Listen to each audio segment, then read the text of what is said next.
E estamos de volta direto do 5º Congresso Brasileiro de Direito Marítimo e Portuário neste primeiro programa especial. O 5º Congresso é uma realização da ABDM, Associação Brasileira de Direito Marítimo, em parceria com o Complexo Educacional Santa Cecília e o Sistema Santa Cecília de Comunicação.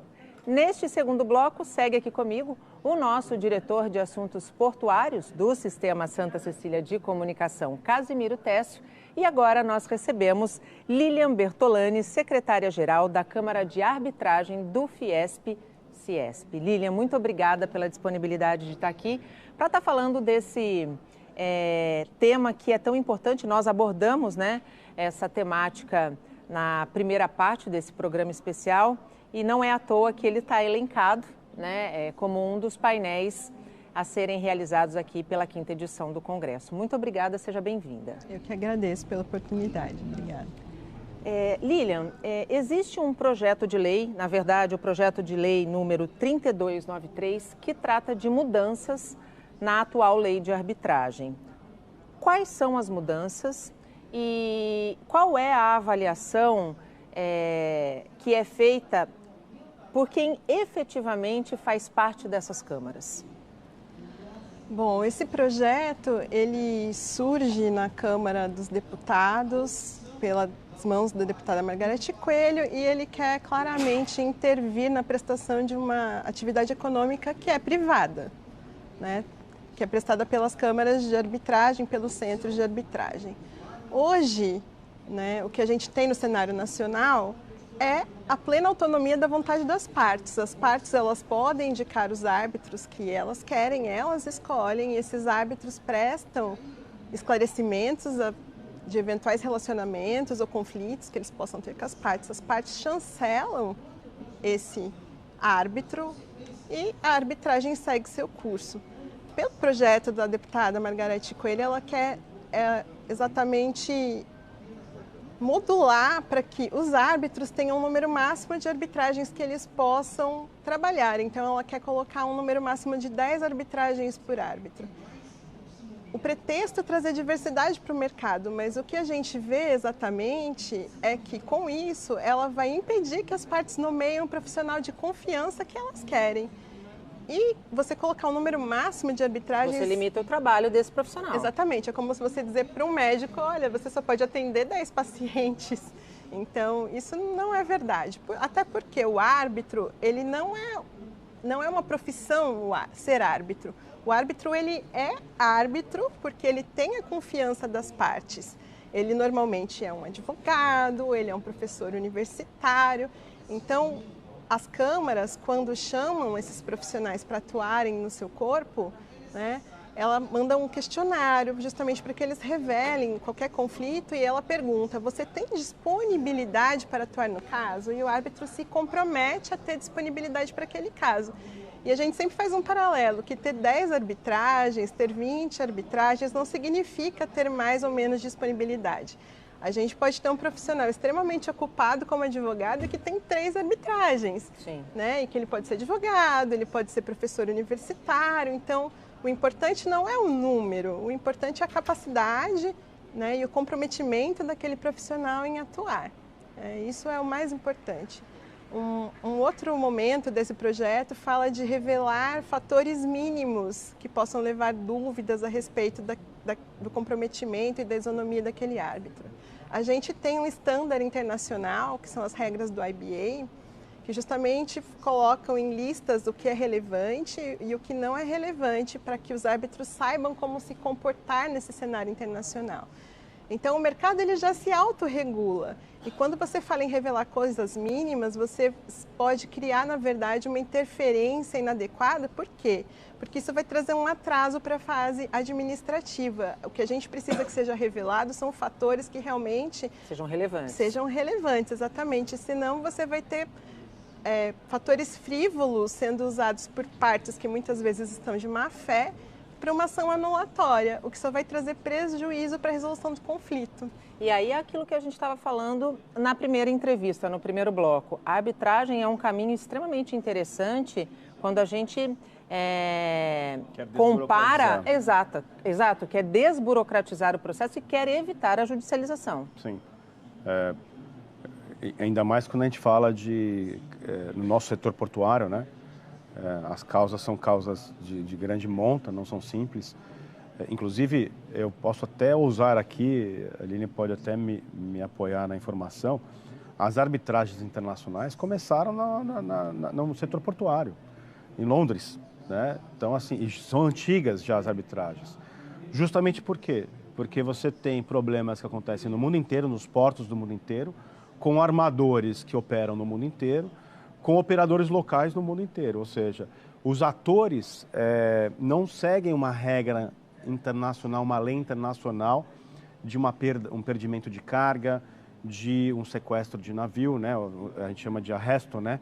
Quando o armador está devendo para alguma autoridade portuária alguma tarifa, você pode arrestar o navio, segurar o navio naquele porto, como se fosse uma garantia para pagamento. E tudo isso surgiu no setor portuário. A arbitragem foi pioneira, o setor portuário foi pioneiro em práticas de arbitragem. Então, o que a Aline colocou vai na contramão do que o setor portuário prevê. E precisa. Prevê e precisa. Lilian, quando a gente pensa em arbitragem marítima, caso esse projeto de lei vire lei, qual pode ser o impacto dessa nova regulamentação para a arbitragem marítima? De forma geral, né, como ele disse, a arbitragem ela surge do comércio internacional. Então é exatamente isso, o direito marítimo move o comércio internacional. E a gente precisa de harmonia legislativa no comércio internacional para que a gente possa bem atuar. Então o Brasil ele precisa estar em harmonia com as demais nações. Quando a gente tem esse tipo de alteração como está proposto, a gente vai exatamente na direção oposta. Vamos estar em desarmonia com os principais sistemas jurídicos do mundo. Então, o Brasil tem uma vontade que é de entrar na OCDE, por exemplo. Os países da OCDE não têm esse tipo de regulamentação, muito pelo contrário, a nossa lei atual está harmonizada com esse sistema. Então, é muito importante que o Brasil não dê andamento, né, que esse projeto não seja efetivamente aceito pela comunidade jurídica brasileira, porque nós estaremos em descompasso com o comércio internacional. Com isso, deixaremos de ser uma sede relevante para a arbitragem. Então, os casos naturalmente vão migrar para Paris, para Londres, para Nova York, o que é muito ruim para a nossa economia. Sim. Né? Então, isso seria muito efetivamente ruim para a economia e para o andamento dos casos que precisam ser executados no Brasil. Porque a sentença arbitral, ela, quando é estrangeira, ela precisa ser homologada pelo STJ para que ela seja executada aqui no país. Então, isso não é interessante para o Brasil. Técio, quando a gente sabe que os nossos deputados, os nossos senadores, eles precisam e devem propor projetos. Mas é importante que, ao propor projetos, se conheça a atividade a fundo, né? Parece que essa deputada não estudou a fundo o assunto, né?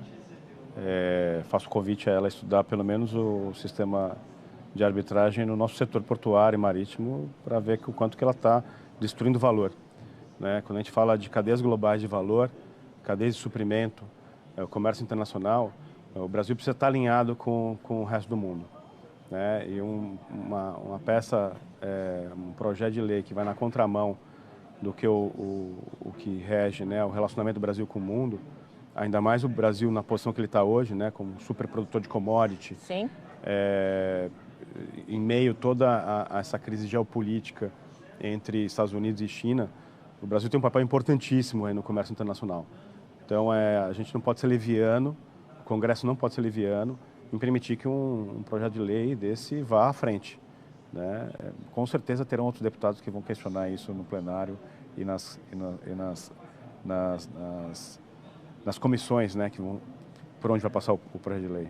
Assim a gente espera. Para a gente encerrar o nosso bate-papo, Lilian, o painel que abriu essa 5ª edição do Congresso Brasileiro falou sobre a liderança feminina no setor marítimo e no setor portuário, algo amplamente defendido pelo nosso diretor de assuntos portuários, inclusive quando ele esteve à frente da SPA, né? É um tema que a gente já debateu também no Porto e Negócios e que a gente percebe que tem ganhado a atenção que merece, né?